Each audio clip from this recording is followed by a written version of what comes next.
Hello students, welcome to my YouTube channel Anil commerce academy. Students, आज मैं आप सभी को एसबीपीडी पब्लिकेशन क्लास 11 की बुक का तलपट चैप्टर से क्वेश्चन नंबर 7 और 8 कराऊंगा। ठीक है बच्चों, मैंने पिछले 2 वीडियो में आपको तलपट की इजी ट्रिक बताई थी, तो चलिए ट्रिक के माध्यम से तलपट के सवाल को क्वेश्चन नंबर 7 और 8 को सॉल्व करते हैं और वीडियो को शुरू करते हैं।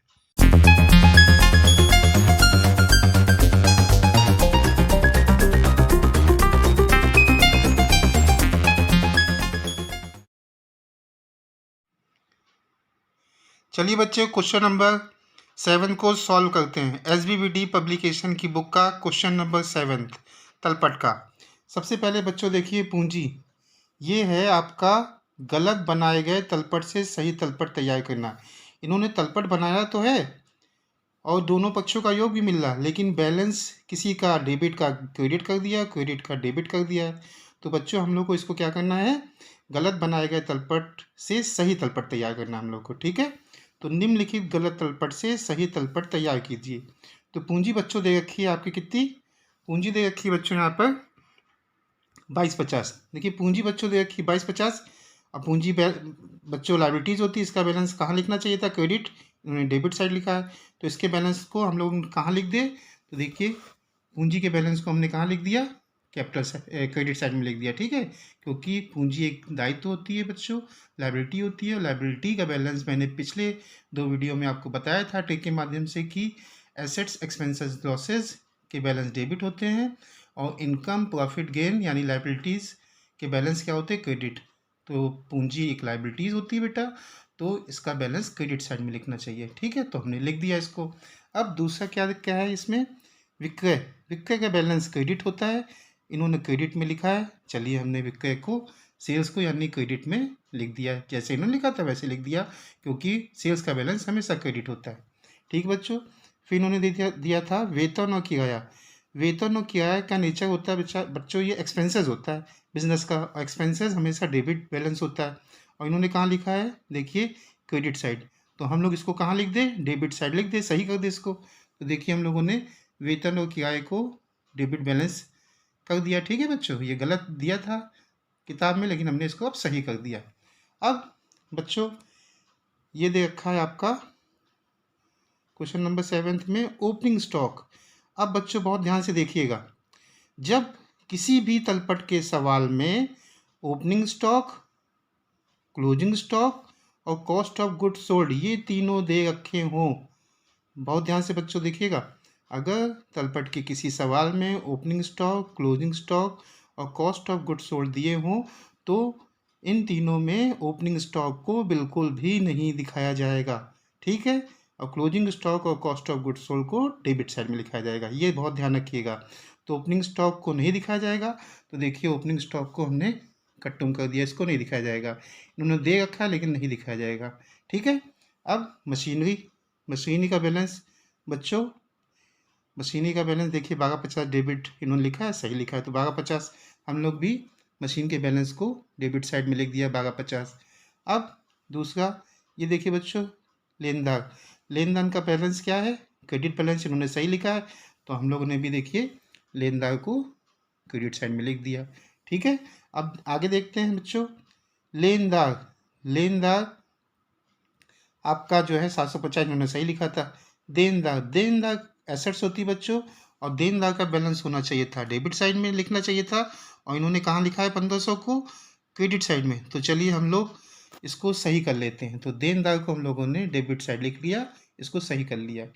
अब क्लोजिंग स्टॉक और कॉस्ट ऑफ गुड्स सोल्ड, इन अब देखिए क्लोजिंग स्टॉक इन्होंने गलत लिखा है 1000, इसको कहाँ लिखना चाहिए था, डेबिट साइड, उन्होंने क्रेडिट लिखा है, तो इसको हम लोग सही कर लेते हैं।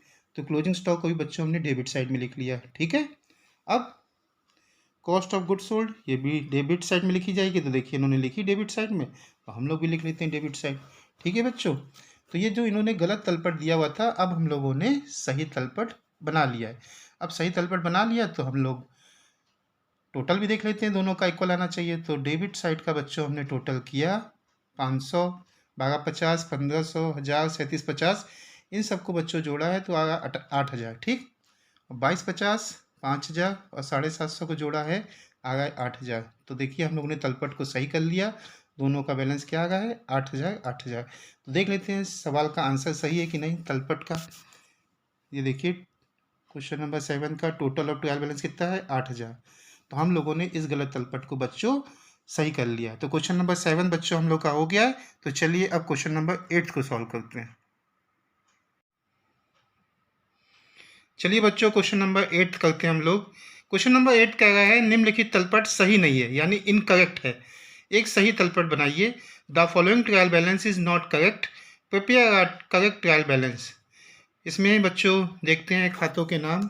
अब इसमें बच्चों सबसे पहले दे रखा है पूंजी, कैपिटल। कैपिटल का बैलेंस हमेशा क्रेडिट साइड लिखना चाहिए, क्रेडिट बैलेंस होता है, और इन्होंने कहाँ लिखा है डेबिट साइड। तो पहली गलती इन्होंने यही की है, तो इसको हम लोग बेटा सही कर ले। तो देखिए हम लोगों ने इसको सही कर लिया बच्चों।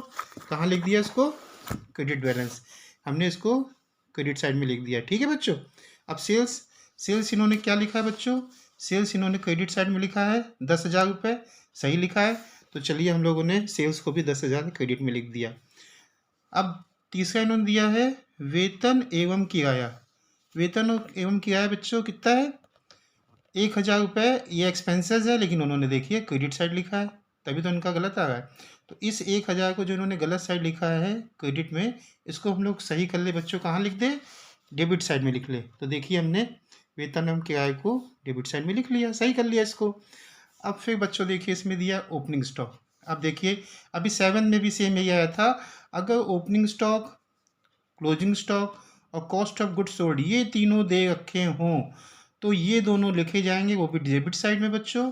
और ये आपका ओपनिंग स्टॉक इसमें कहीं नहीं लिखा जाएगा। तो इसको हमने देखिए ओपनिंग स्टॉक को कहीं नहीं लिखा, खत्म कर दिया। ठीक है। अब मशीनरी, मशीनरी बच्चों इसमें कितनी दे रखी है, मशीनरी दे रखी है आपकी 2500, डेबिट बैलेंस इन्होंने सही लिखा है। तो हम लोगों ने भी देखिए मशीनरी को 2500 बिल्कुल सही लिखा है। लेनदार, अगला है लेनदार। लेनदार का बैलेंस क्रेडिट होता है, तो लेनदार को कितना है अमाउंट बच्चों यहाँ पर 1500। तो 1500 क्रेडिट इन्होंने सही लिखा है। तो हम लोगों ने भी देखिए लेनदार को क्रेडिट साइड में लिख दिया है। अब अगला इन्होंने देनदार, देनदार एसेट्स होती है बच्चों, इसका बैलेंस हमेशा डेबिट साइड में लिखा जाना चाहिए। और इन्होंने लिखा है कहाँ देखिए, इसको लिखा है क्रेडिट साइड में, गलत लिखा है। इसको हम लोग सही करते हैं, इस 3,000 को डेबिट में लिखा जाएगा, क्योंकि एसेट्स यानी देनदार का बैलेंस हमेशा डेबिट साइड में लिखा जाता है। तो देनदार को हमने डेबिट साइड में लिख लिया, इसके बैलेंस को 3,000 को। ठीक है बच्चों। अब देखिए बचा क्या, अंतिम रहती यानी क्लोजिंग स्टॉक, ये भी इन्होंने गलत लिखा है, 2,000 उस साइड लिखा है, इसको डेबिट साइड में लिखना पड़ेगा। तो हम लोगों ने इसको अंतिम रहती को यानी क्लोजिंग स्टॉक को डेबिट साइड में लिख दिया। ठीक।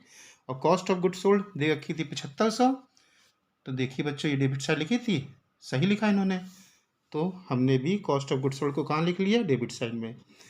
ठीक बच्चों। इस सवाल में फिर से मैं एक चीज़ आपको बता दूं, अगर ओपनिंग स्टॉक, क्लोजिंग स्टॉक और कॉस्ट ऑफ गुड सोल्ड ये तीनों चीज़ें एक साथ अगर दे रखी हो, तो जिसमें ओपनिंग स्टॉक नहीं लिखा जाएगा कहीं पर भी, ना डेबिट साइड ना क्रेडिट साइड, बस केवल क्लोजिंग स्टॉक और कॉस्ट ऑफ गुड सोल्ड को डेबिट साइड में लिखा जाएगा। ठीक है।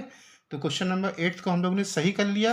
अब इसका टोटल बच्चों कर लेते हैं। देखिए 1,000, 2500, 3,000, 2,000, ये आपका हो गया जुड़ के कितना हो गया बच्चों, ये जुड़ के आपका आ गया है, जोड़ेंगे इसको 2 3, ये आपका आ गया है 16,000। इसको हमने जोड़ा, ये आ गया आपका 16,000, आपका आ गया बच्चों 16,000। ठीक है। इधर का जोड़ लेते हैं हम लोग, 10 4 14, 14,500 में 1,500 जोड़ेंगे, ये भी आपका आ जाएगा कितना बच्चों, ये भी हमारा आ गया कितना 16,000। तो हम लोग का दोनों साइड का बच्चों हम लोग ने टोटल किया। क्वेश्चन नंबर 8 का इनकरेक्ट सवाल में दिया था, सब बैलेंस को हमने सही कर लिया और टोटल किया, आ गया ग्रैंड टोटल हम लोग का 16,000। सवाल का आंसर बच्चों हम लोग देख लेते हैं, 8वें का आंसर क्या आ गया है। 8वें का आंसर बच्चों आ गया है, देखिए 16,000 आ गया है, और हम लोग का भी बच्चों क्या आ गया 16,000। इसका मतलब हम लोग का 8वां सवाल जो तलपट का इन्होंने दिया था गलत, हम लोगों ने इसको सही कर लिया। तो बच्चों मैंने इस वीडियो में आपको क्वेश्चन नंबर 7 और 8 तलपट के सवाल कराए हैं, जो कि SBPD पब्लिकेशन की बुक का है। अगर आपको ये 7 और 8 सवाल समझ में आ गया हो तो प्लीज़ इस वीडियो को लाइक, शेयर, कमेंट और चैनल को सब्सक्राइब ज़रूर कीजिएगा। मिलते हैं नेक्स्ट वीडियो में। Thank you.